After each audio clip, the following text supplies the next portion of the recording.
ना सलाउद्दीन शेख. मी इयत्ता 10वी मध्ये शिकते. माझ्या शाळेचे नाव शिवाजी विद्यालय पिंपळगाव.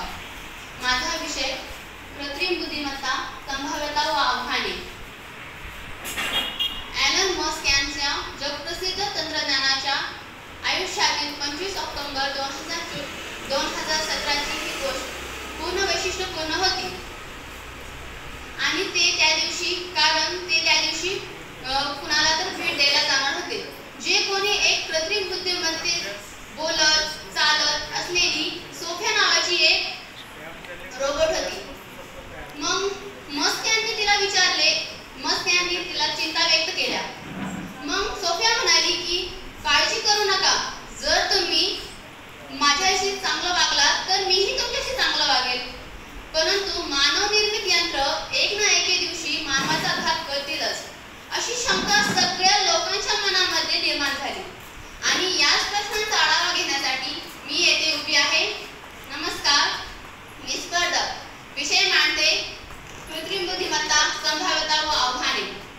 जसे की संगणक सॉफ्टवेअर म्हणजे कृत्रिम बुद्धिमत्ता. मानवाप्रमाणे विचार करण्याची क्षमता ही संगणक सॉफ्टवेअर मध्ये असते. आणि आजकाल पाहिलं तर आपण जेवढे की कृत्रिम बुद्धिमत्ता ही झपाट्याने होऊ लागलेली आहे. जसे की एक्झाम्पल सांगितलं तर आपला मोबाईल ही 24 तास आपल्या जवळ असतो. आणि पहिल्या काळात जे पत्रावर लिहून जे संदेश आपण पाठवत होतो ते आजकाल म्हणल्यानंतर आपल्या मोबाईलमध्ये एका मिनिटात आपण कॉल करू शकतो, नाहीतर चॅट करून दुसऱ्याला आपला संदेश पाठवू शकतो. आणि हे ॲपल, सॅमसंग या जी कंपन्या आहेत ना, यामध्ये 60,000 कर्मचाऱ्यांपैकी त्यांनी आता त्यांच्या जाग्यावर मानवी यंत्र घेणार आहेत, अशी त्यांनी घोषणा केली.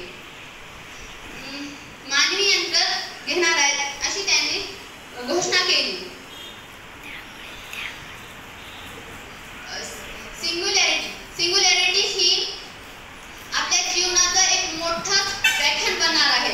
कारण की आपला जी बुद्धी क्षमता आहे ना, त्याच्यावर ही सिंग्युलॅरिटी ही मात करत आहे. आणि याच्यानंतर काही क्षणच लांबच नाही तर सिंग्युलॅरिटी ही आपल्याकडे येईल असं मला वाटतं. परंतु आपण याच्यावर घाबरू नये आणि ह्याचा मात करावा. आणि मग नंतर जी आपले देश आहेत, आपल्या देशात ज्यांची लोकसंख्या जास्त आहे त्या देशात लोकसंख्या जास्त आहे. आणि या कृत्रिम बुद्धिमत्ताचा जर विकास झाला तर मग तेथील लोक जे आहेत त्याचे रोजगार कसे होणार? मग त्यांना ही मोठाच आव्हान आहे.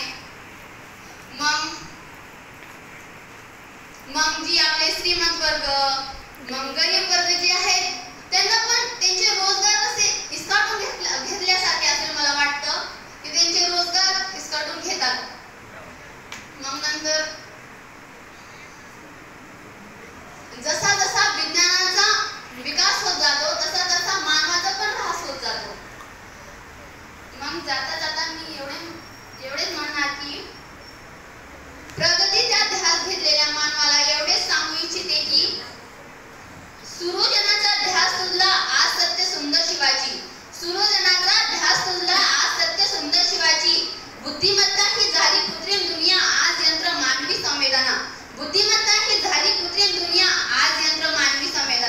आणि नीतिमूल्य तरीही गड्या आवाज